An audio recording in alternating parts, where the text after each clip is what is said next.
into any category.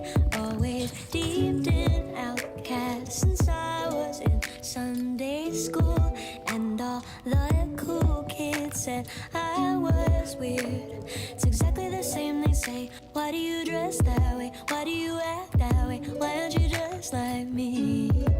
So is that what you really wanna say to me? You playing games with me, telling me if I'm unkind, but still you abandon me, calling me words I'm not, painting a picture that's false. You must not know my heart, but I know it isn't your fault. You live in a world in your clutch, you don't get out very much. Living in a fake world filled with facades.